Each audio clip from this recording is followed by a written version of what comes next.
কাল সকালে তোমার নামটা লাশও হয়ে যেতে পারে, পারে না? পারে না? আমরা মস্তি করি, ফুর্তি করি, আনন্দ করি, অথচ জানা নাই আমাদের মধ্যে অনেক লোকের কাফন দোকানে চলেই এসেছে। হতে পারে না? পারে না? আপনি দুতলায় থাকেন, তিনতলায় থাকেন, এসিতে থাকেন, মার্বেলে থাকেন, এক্ষুনি যদি মারা যান আপনাকে দুতলা, তিনতলা এসি, মার্বেল থেকে টেনে বার করে এমন জায়গায় রেখে আসবে যে জায়গায় লোকে দিনের বেলাতে যেতেও ভয় পায়। তার নাম গোরস্থান। ঠিক না বে ঠিক বলুন?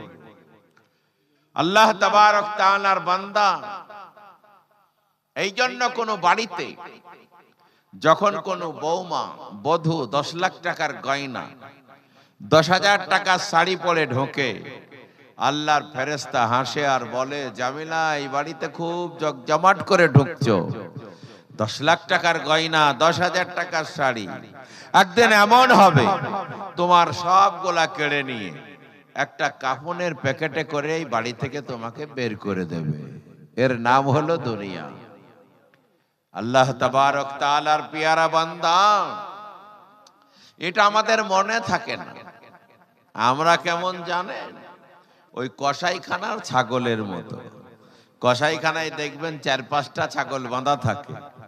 কেউ যদি বলে আমার 5 কেজি গোস্ত দরকার, একটা ছাগল টেনে ধরে জবাই করে তার চামড়া ছিলে তার হাড় হাড্ডি গোস্ত কেটে কেটে ওজন করে, আর বাকি 4টে ছাগল তাকিয়ে তাকিয়ে দেখে আর কাঁঠালের পাতা খায়।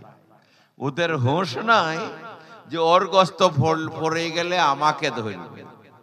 তেমনি হতে পারে আপনার বাপ গেছে, মা গেছে, দাদু গেছে, দাদা গেছে, আপনার আমার পালা চলে আসতে পারে। পারে না? পারে না? মাঝে গেছে অপারেতে থোড়া ইন্তেজারি, এ মাঝে গেছে অপারেতে থোড়া ইন্তেজারি, ফিরিয়া আসিতে নৌকা জিতনে আন্দাজ দেরি। গঙ্গা ধারে, নদীর ধারে আমরা দাঁড়াই, মাঝি এসে যে কটা লোক থাকে তুলে নিয়ে চলে যায়, আবার যারা দাঁড়ায় দ্বিতীয় খেপে তাদেরকে তুলে।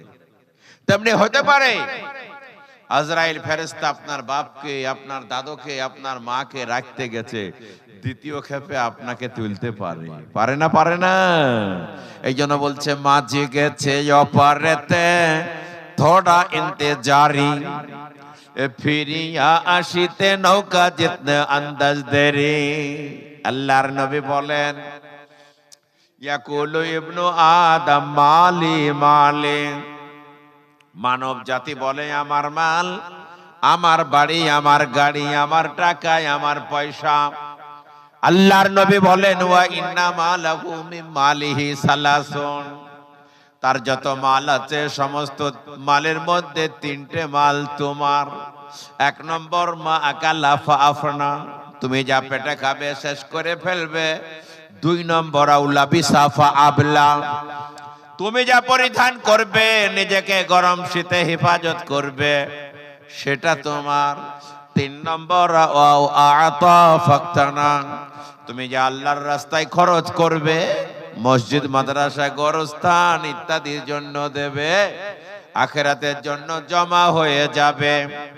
এই 3টে মাল তোমার। ওয়ামা সিওয়া যালিকা ফাহুয়া যাহিবুন ওয়া তারিকুল লিন-নাস, এই 3 মাল বাদ দিয়ে বাকি সবই অন্যের মাল, তুমি কেবল দারোয়ান। তুমি দারোয়ান হিসাবে হেফাজত করে রেখেছ। মরে দেখো যাদের মাল তারা ভাগ বন্টন করা শুরু করবে, তুমি কিন্তু খালি হাতে যাবে। ঠিক না বে ঠিক বলুন? আজ না হয় কাল, না হয় 10 দিন পর আমাদেরকে কবরে যেতেই হবে। এই জন্য আল্লাহর নবী বলতেন কুন ফিদ দুনিয়া কাআন্নাকা গরীব, নবী আমার বললেন তুমি দুনিয়াতে এমন ভাবে বসবাস করো যেন রাস্তা চলতি মুসাফির, পথ চলতি লোক। ওয়াউদ্দা নাফসাকা মিন আহলিল কুবুর, আর তুমি নিজেকে কবরবাসীদের অন্তর্গতই ভেবো। আজ না হয় কাল, না হয় কিছুদিন পর তোমাকে কবরে যেতেই হবে। আমরা মনে মনে করে কবর মানে হলো বোধহয় শ্বশুর বাড়ি, অষ্টমঙ্গলা করবো যে।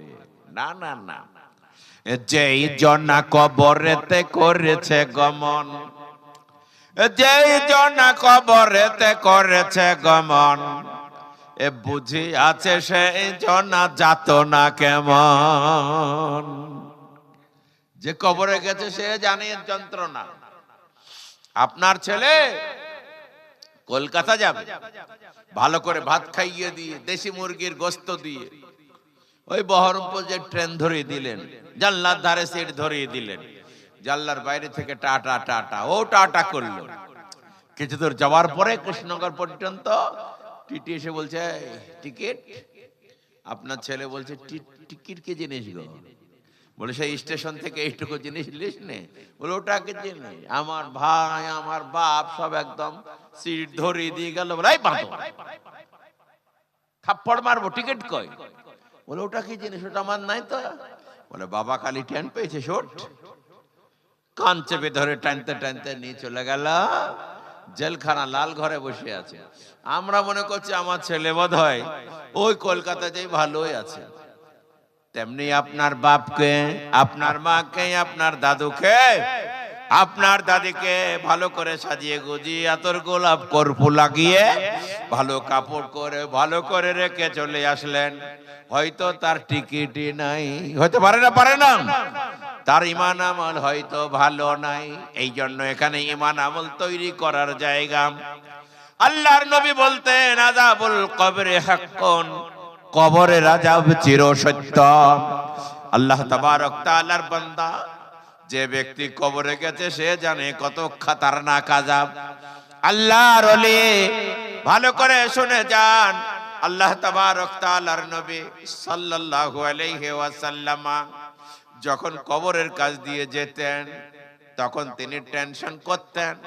আল্লাহর নবীর জামাতা হযরত উসমান কবরের কাছ দিয়ে যেতেন, এত কাঁদতেন তিনার চোখ দিয়ে পানি ঝরত। সবাই বলল তাজকুরুল জান্নাত ওয়ান নার, ওগো আল্লাহর নবীর ডবল জামাই, আপনি জান্নাত জাহান্নামের আলোচনা করেন, তার জন্য আপনি কাঁদেন না, কবর দেখে কেন কাঁদেন? হযরত উসমান বললেন ওগো শোনো, আমার নবী বলেছেন আল কবরু আউয়ালু মানজিলুম মিন মানাজিলিল আখিরাহ। নবী আমার বলেছেন